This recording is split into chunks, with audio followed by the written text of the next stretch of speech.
Fakta ini yang terungkap di jero persidangan di Pengadilan Tipikor Palembang, jero kasus korupsi markup proyek rehab jalan desa di Kabupaten Muara Enim dengan terdakwa Hasbullah, PPK Dinas PUPR Kabupaten Muara Enim sama terdakwa Alexandri selaku pihak vendor.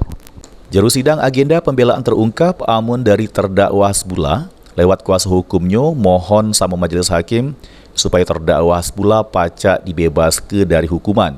Hal ini berdasarkan pertimbangan amun terdakwa tidak melakukan kesalahan jero kasus ini. Sudah itu jero kasus ini terdakwa Hasbullah tidak ada ngembek duit, malah terdakwa metuke duit jero proyek ini sebesar 50 juta rupiah. Hasbullah ini Muara Enim? Ya, jalan Muara Enim. Ya, jalan rehab di Muara ini, Mister. Kemarin kan dituntut 5 tahun. Untuk agenda pledoi ini apa yang kita sampaikan selaku kuasa hukum? Kita di dalam pledoi yang kita sampaikan kita minta bebas, bahwa cara itu kan bukan kesalahan dari kami, kesalahan dari penyedia. Dan kami minta terdakwa juga nama baiknya dikembalikan. Penyedia proyek itu siapa, Bu? Kontraktor CPE Dimat. Oh, terdakwa ini sendiri ASN kan, Bu? Iya, dia ASN, dia kan dia PPK ya, pengguna anggaran. Tapi kan di situ kan ada yang mengawasi di lapangan ada.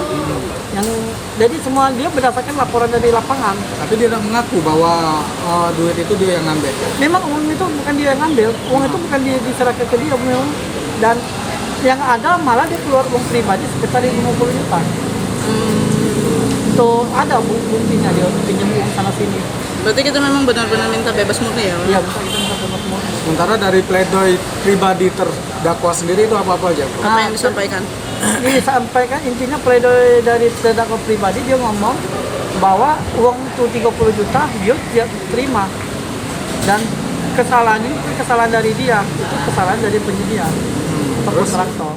Selanjutnya persidangan yang dipimpin Majelis Hakim Abu Hanifah laju nunda persidangan sampai Senin depan jero agenda refleks dari Jaksa Penuntut Umum. Di mana sebelumnya pihak Jaksa Penuntut Umum sudah menuntut terdakwa Hasbullah selama 5 tahun penjara, sedangkan untuk terdakwa Alexandri dituntut 5 tahun 6 bulan penjara. Sri Febri Andi, PAL TV.